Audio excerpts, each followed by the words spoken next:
Live from the Counterpunch Media Mobile Studios in Grand Blanc, Michigan, it's time for real lives, real families, real fitness. It's time for Derek Noel Fitness. Hello and welcome to episode 8 of Derek Noel Fitness Live. I'm Derek Noel, your host, and today we got an awesome topic. We are talking about post-workout recovery. Real quick though, just wanted to give quick thanks to Mr. Matt Connerton, who was just on IPM Nation Sneak Speak, with providing me the opportunity on IPM Nation. Sir Brian Brody, who hosts All Natural Being every week morning. He actually just got out of brain surgery not too long ago. He's apparently recovering very, very well. I'm really glad to hear that. He's helped me out a lot, provided me actually with all the starting equipment, and originally got me in on this too. So that's very, very helpful. Thanks to Mr. Wayne, who is my dad, helping me out behind the camera. He's about 5 feet that way. So he's helping me out a lot too, making sure that I stay on my stuff, because someone needs to sometimes. Just like everyone else, that procrastination bug bites me too. So, real quick, just saying hello to the people watching. Hello, Heidi. Hello, Tiffany. Hello, Marcia. Heidi is saying hello as well. If you have anyone who you think this could help out, and I know all of us have a couple friends that could at least get something out of these videos, please make sure you are liking this video, you are sharing this video. Every share really helps out a lot. It helps increase the reach. Facebook algorithms aren't always the nicest, so being able to get this out with you sharing will help out a lot. I'm going to be doing my part. I'm going to start posting more often. I'm going to start posting workouts probably 3 times a week on this page starting tomorrow, just to make sure that if you need some help or some support, you have something. Plus, you'll be able to get some nice workouts that you can do. There'll be a mix of things that you might need a gym for or an at-home workout, stuff like that. I really just want to be able to put out as much content as I can to be able to help people, and posting workouts and things like that I really feel like will be the most effective way to do that. Other days will be more mindset things of that nature to really help you out. So, let's start talking about this nutrition thing. Not just nutrition, but recovery. Nutrition is going to be part of it. I'm going to be talking about it. I have 8 different things we're going to talk about today. 3 of them have to do with nutrition. So we'll talk about those. I'm going to kind of sprinkle those in. I'm willing to bet that everyone probably already knows what one of them is, which is sleep, especially with how much I was talking about sleep last week. It's going to be very, very helpful, especially if you are hearing what I'm saying, but you're not implementing what I'm saying. Maybe this week will be the week that you actually get to listen. So that's what my hope is. If you ever get something or you need some clarification, I'm always paying attention to the comments in this. So please make sure you are reaching out to help with that. We're going to go 4 of them today, and then I'm going to take a quick little break, and then we're going to hit the other 4. So get your notebooks ready. We're going to have a good time. Again, if you have any questions, please make sure you are asking. I would love to be able to answer your questions at the end, or if it's related to something I'm talking about, I can just throw it in right there. Like I said, it's right at my feet right now. All I have to do is look down. So if you see me looking down, that's just me checking that thread. Post-workout recovery, or honestly, just recovery in general. Making sure that you are recovering. This can help you with workouts. This can help you post-surgery. All of these things are going to be really, really important. The first one is honestly, make sure you're not pushing yourself too hard. There's a difference between pushing yourself hard and then annihilating your body every chance you get. You don't want to be annihilating your body every chance you get. You want to make sure that you have days where you're pushing really hard or you're listening to your body. So if you're already really sore, maybe it's not a good idea to push your body up here. Maybe you kind of want to be down a step or two to be able to do that. A lot of people think that they need to go balls to the wall, 1,000,000 miles an hour all the time. And that's just not true. Over time, your body accumulates damage. Because when you work out, you're damaging your body. That's literally what it is. And then when you get stronger, it's your body adapting to that damage that you're putting it through. If you just keep damaging your body to that extent, your body's not going to be able to put any resources or time into making sure that you are recovering, because it's going to be too busy making sure that it doesn't get hurt down the road. So it's going to be putting those nutrients towards other things instead of where you want it, which is getting stronger, which is burning fat, and all of those results. Plus, cortisol plays a huge factor in it. So if you're working out for 4 or 5 hours a day, every single day, probably a little bit counterintuitive or counterproductive, I should say. Mainly because if you're not recovering enough, if you're not eating enough calories, you're actually doing a lot of damage to your body. So keep that in mind. First one, pretty straightforward. Number 2, pre-workout nutrition. So you can also probably call this intro workout. So I'm going to bunch together pre-workout and during the workout nutrition, because there is a such thing as during the workout nutrition that's more than just water. Before you work out, you want to make sure that you're eating some protein and carbohydrates. So that can be things like steak, honestly, basically any meat, just to generalize, or if you are a vegetarian, something like edamame. Quinoa is actually a really good example of both of them. Honestly, I love quinoa. I could eat it every day, and I'm not a vegetarian. Just things like that. Fish is a really good one, poultry, anything that has a high protein content in it. Carbohydrates also really important because it helps fuel your body. It helps provide energy for your workout. One of the reasons that keto isn't necessarily super good for if you're trying to do a high intensity workout is because you don't have the carbohydrates to burn, and your body wants to burn carbohydrates. And I'm not saying keto is bad for things like that, but it has its place just like everything else in fitness. I also want you to keep in mind that digestion speed is a thing. You can't just eat 5 minutes before you roll into the gym and expect your body to have that ready to burn. You're going to want to eat about 90 to 120 minutes beforehand. So that's 1.5 to 2 hours beforehand to make sure that your body has enough time to break that food down to make it readily available to burn. Number 1, you're going to feel a lot better in your workouts. And number 2, you're not going to get fizzled out, burned out. Something that I feel sometimes if I don't eat before an intense workout is I get lightheaded because my body doesn't have anything to burn. So keep that in mind. If you work out in the afternoon, it's a little bit less of an issue, but if you're working out first thing in the morning, just something light before you get to the gym will be good. Something like an English muffin or even a banana. Fruits have their places too. That's a whole other conversation that I'll probably talk about later. Number 3, mainly because I don't want to talk about all of the nutrition stuff all at once, is stretching. How are we looking at time? So, stretching, super important. I talk about stretching all the time at boot camp. By the way, Grand Blanc Fit Buddy Boot Camp is where I work. If you know me, you know that I am a proponent of basically everything I'm talking about, so I'm not talking out of my butt. Some people online do, but I really want to practice what I preach. And I'm talking about this information because I feel it's very good information. So, stretching. Not for everybody. I didn't honestly start stretching until probably 1.5 years ago, and even then I could probably do it more. Anyone who knows me knows that I am not a very bendy person. Stretching is really good for a few reasons, not just because of recovery, but because it can enhance your workout. And I want you to think of it this way. If I can only, I'm going to use a squat for example, if I can only squat down, and I kind of have my camera locked down right now, but if I can only squat down about 1/4 of the way, I'm only recruiting a certain amount of muscle fibers. So I'm only doing a certain amount of work, and I'm only working that muscle in that range. If I stretch and I can open up that range of motion to a more full range of motion, then I can go ahead and I can work more muscle fibers through a more full range of motion. And that's going to allow me to actually burn more calories. It's going to allow my muscles to work harder with less work, which, by the way, minimum effective dose is a thing, not just in certain fields, but it is a thing, especially in fitness as well. And then I can get stronger a lot faster through that full range of motion. Again, if you have knee issues or something like that in a squat specifically, maybe it's not a good idea to go through that full range of motion without consulting a doctor, without making sure that your physical therapist is good with it. Obviously, physical therapists are going to be a lot more qualified than myself in terms of helping people with knee injuries, so keep that in mind. On top of working out, so talking about the actual recovery part of this, it relieves tension in the muscles. Your body works off of tension. So what that means is people who are super strong, their muscles are really, really tight, and that allows them to contract really, really strongly. So it allows them to pick up that weight with a lot of effort.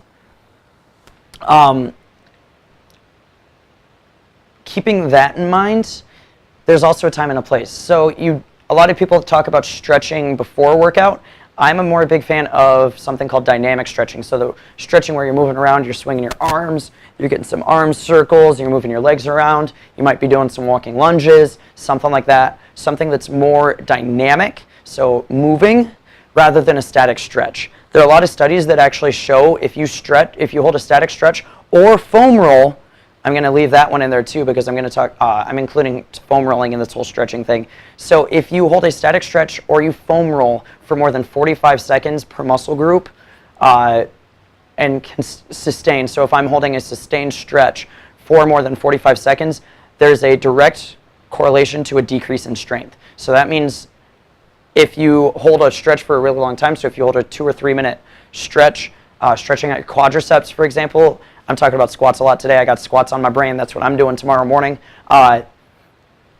If I spend 2 or 3 minutes foam rolling my quads, for example, or sitting in a quad stretch, that's the front of the leg stretch for those who don't know what your quadriceps are, you will see a significant temporary decrease in strength. It's not a permanent decrease.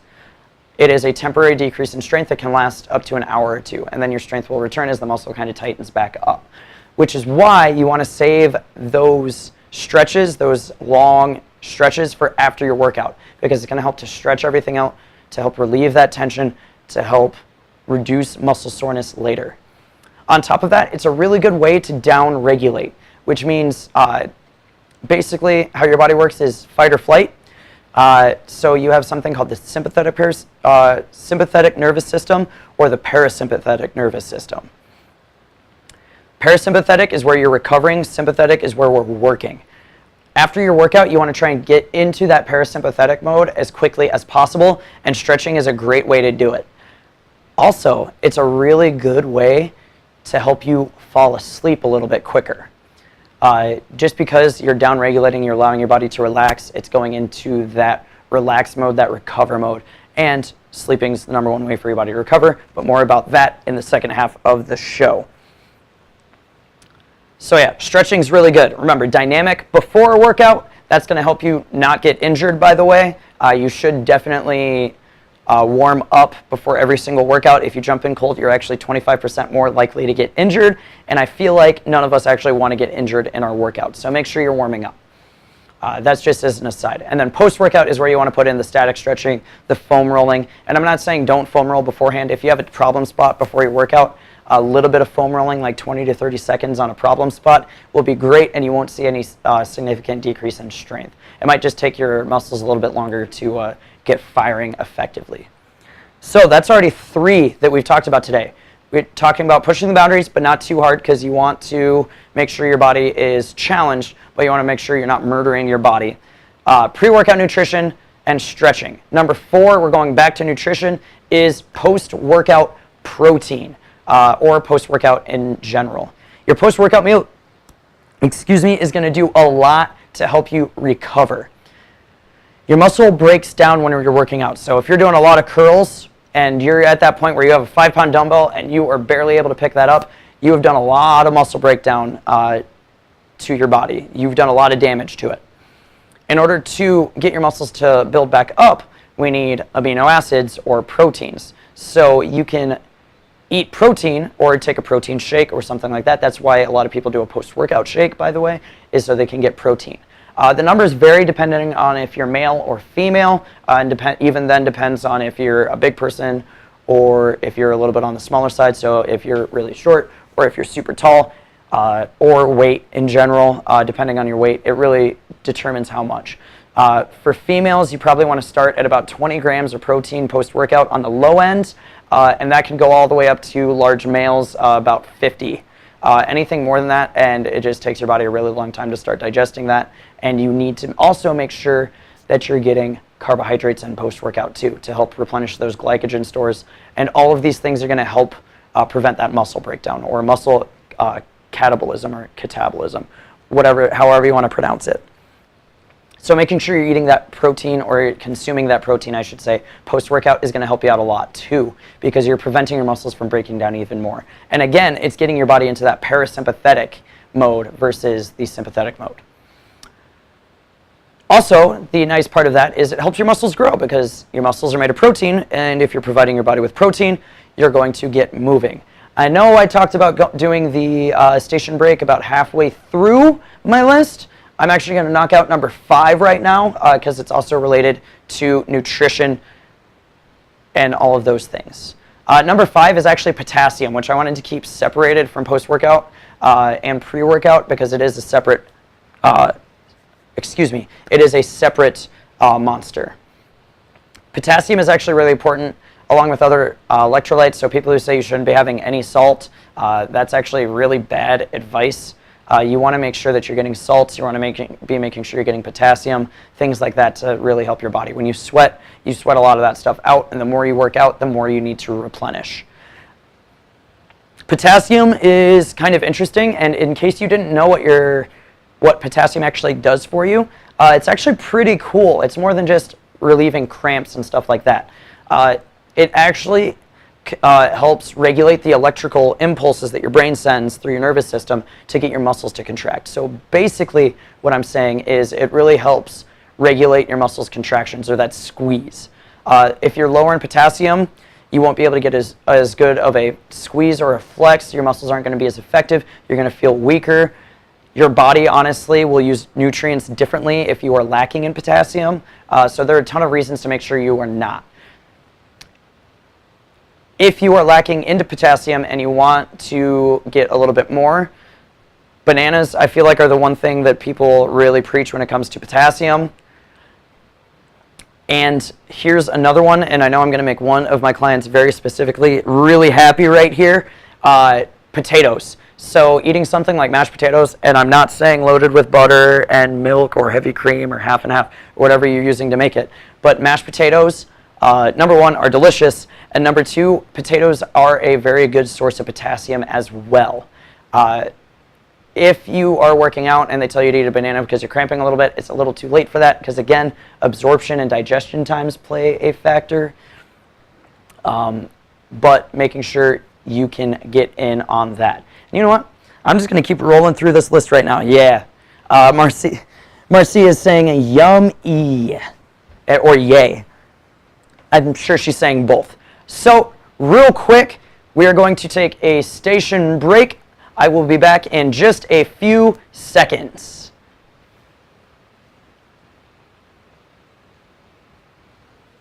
You're listening to Derek Noel Fitness here on IPMNation.com/counterpunch. He'll bring the smarts. Now the sweat, well, that's up to you. And we are back. I'm just taking a real quick second to check how everything is going in the thread. Looks like we're doing pretty well. We're rolling through the show. I have no idea how we are flying through. We're already almost 20 minutes in. So, just to recap, if you are just joining us, we're talking about post-workout recovery, or just recovery in general, and there are a few different things we can be doing. Number 1 is pushing our boundaries, but not too hard. By the way, I'm going to digress for a second, talking about progressive overload, which is a thing, and it's that idea that honestly most people should be working with, unless you're an advanced athlete who's been doing this for a really long time, then you might need something else. But if you think about trying to increase your weights just a little bit every week, you'll consistently get just a little bit stronger every week. So if you find yourself going with 10 pounds on curls, for example, over and over and over again for 6 months, eventually your body's going to stop adapting, you're going to stop getting stronger. So you need to be able to up those weights progressively, so over time, in order to get stronger. It's a really cool concept. It works with basically everything. Then once you hit a certain plateau, then it's time to mix that up a little bit. But in most cases, you can do that for a very, very, very long time. Again, that's pushing boundaries progressively, not just trying to hit that wall every single time. Number 2 is pre-workout nutrition, protein and carbs. We talked about digestion for a little bit, so meaning you wanted to eat about an hour and a half, 2 hours beforehand. By the way, if you eat too soon, you might not feel too good. Your stomach might get upset. You might have some other negative consequences that are going to keep you from working out. So keep those things in mind too. Number 3 is stretching, which is a really good way to downregulate the body to get you absorbing things faster. Number 4 is post-workout protein, which is that muscle breakdown.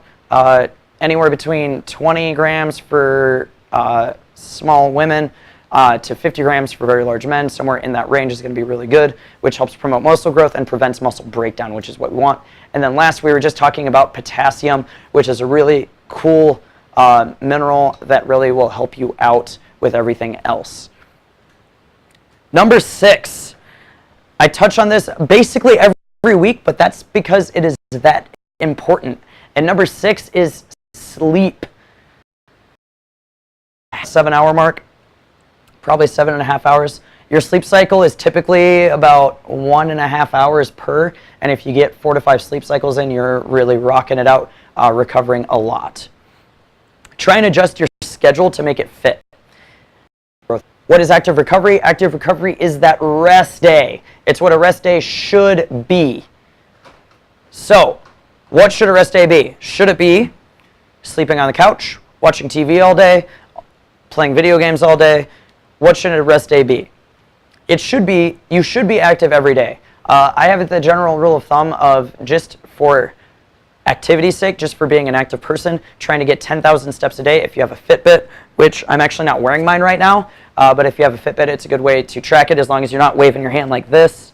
That's a really good way to get those 10,000 steps in, but making sure you're getting those 10,000 steps, just basically make sure you're walking around. It's really good because it promotes blood circulation, so it'll help flush those muscles with fresh blood. It'll help get more nutrients in there. It'll help get the blood flowing. It'll help get the muscles working again, so it'll help reduce that muscle soreness. You don't want to do anything super high intensity, so if I'm on an active recovery day, maybe I don't want to do burpees for time, or I don't want to do a 1 rep max back squat or something like that. I want to kind of go lower rep, lower intensity. Just getting the body moving is really important. Body weight squats, for example, just doing 30 or 40 body weight squats throughout the day.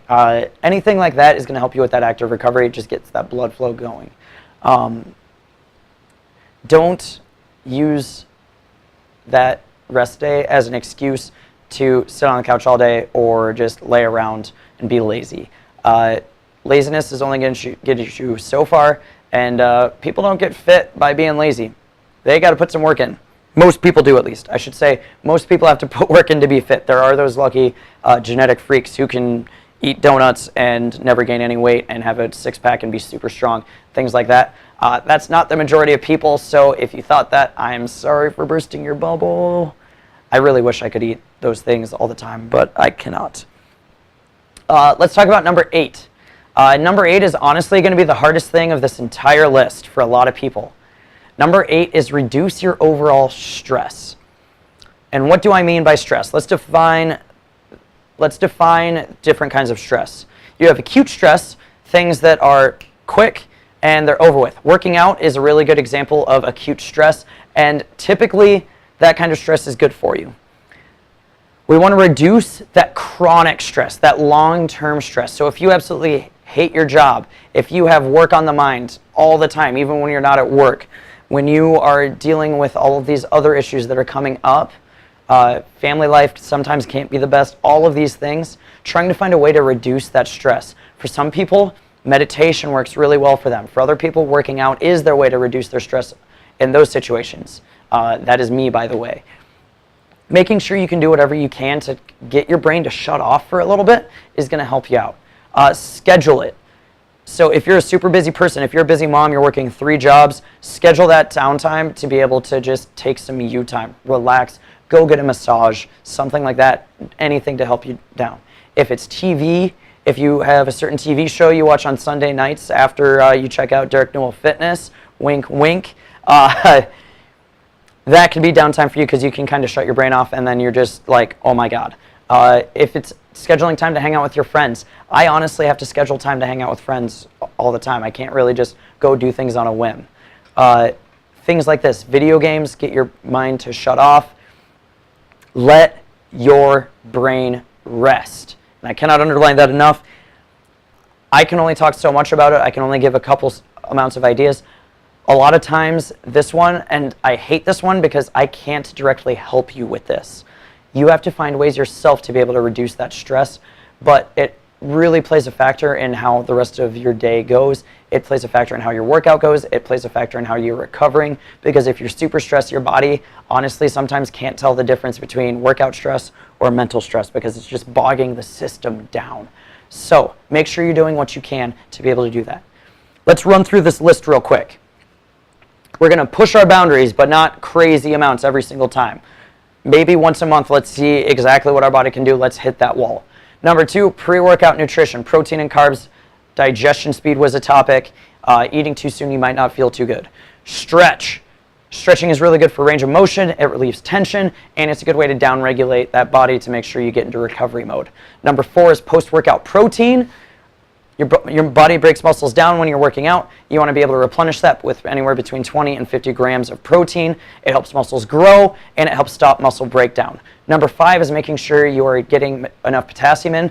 By the way, if you get your potassium levels super low, really go see a doctor. Maybe get that number checked out. That helps regulate your muscular contraction. So it helps regulate the electrical impulse to get yourself to work out. Bananas and potatoes are a really good source of potassium, by the way. Number 6 is sleep. Enough said. Number 7 is active recovery. So make sure you're getting out and moving around even on your rest days. Go out for a walk. It was a perfect day today, for example, here in Michigan. It was about 70-something degrees. Perfect weather. And number 8 is reduce that overall stress however you can. So, going down. Dina's saying, I used a free trial of Headspace. Headspace is awesome, by the way. In the evening before bed, the narrator's voice is very relaxing to listen to. Perfect way to get that brain to downregulate. Thanks for that input, Dina. Remember, you are listening to and watching Derek Noel Fitness Live. You can catch me on Facebook, here on IPM Nation at ipmnation.com/counterpunch, on YouTube at the link that's going to be posted in above. And you can find the audio of this every Tuesday wherever you listen to podcasts. Hopefully you got something out of this. Let me know in the comments below if you did. If you have any questions, have a great, wonderful rest of the week. Let's blast off and have the greatest week of all time, everybody. Have a good night.